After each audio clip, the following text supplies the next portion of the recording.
Hi, I thought I'd take a few moments to candidly explain the recent votes on TPA, TAA, and custom enforcement legislation. There's been a lot of confusion out there on all of these acronyms. There's lots of T's, lots of P's, and you name it, we have it. And I want to ease your concerns because ultimately this comes down to strengthening free trade and asserting America in our global economy. Let's start with TPA. This is the Trade Promotion Authority. This is not a secret deal. In fact, TPA was introduced in the House on April 17th. It was passed by the U.S. Senate on May 22nd, and then it was sent back to the House. And as I've mentioned on my website and other social media, it was created to outline the U.S. negotiating parameters and the way new trade proposals would move through the executive and legislative branches. I want to be clear. This legislation does not give President Obama authority to do whatever he wants.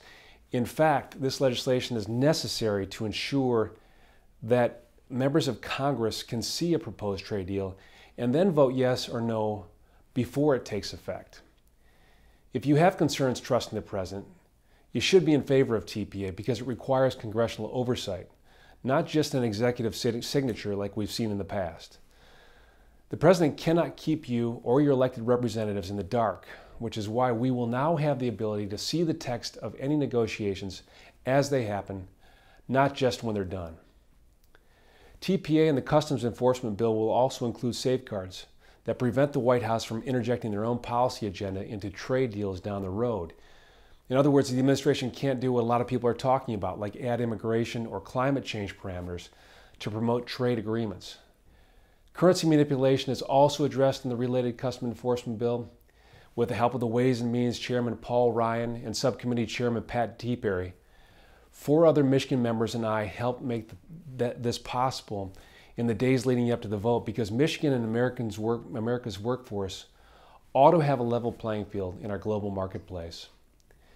To clarify, this package of legislation does not include TPP, or the Trans-Pacific Partnership, which is a proposed trade agreement with Canada, Mexico, and several Pacific nations. TPA legislation is required in order for the U.S. trade negotiations to complete TPP, should Congress decide to do so. It won't be done for several months, which explains why you haven't seen it yet. But I want you to know that I have read the draft of TPP, and I will continue to monitor the negotiations as they progress. Once TPP is finalized, TPA will require it to be available for the public viewing for 60 days prior to any vote, so there will be full transparency. And Congress will have the ability to kill it if it doesn't do enough to promote American free trade or meet the requirements of TPA. This is very important that Congress have that opportunity to vote up or down. If you look at the big picture, this is about more than opposing President Obama. These measures are not unprecedented. In fact, every president since Franklin Delano Roosevelt have had TPA. This new legislation will be around for years to come, the next president included. If we can set up these parameters now, new trade proposals can start rolling in. More trade is a good thing, and the U.S. has more to gain. In Michigan alone, trade supports 1.2 million jobs. In 2013 alone, our state exported $59 billion in goods. With 80% of the world's purchasing power outside the United States, we must do more to compete. So let's embrace American innovation, American jobs, and American trade.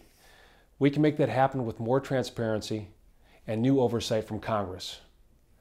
Thank you for your continued interest and willingness to participate in this ongoing discussion.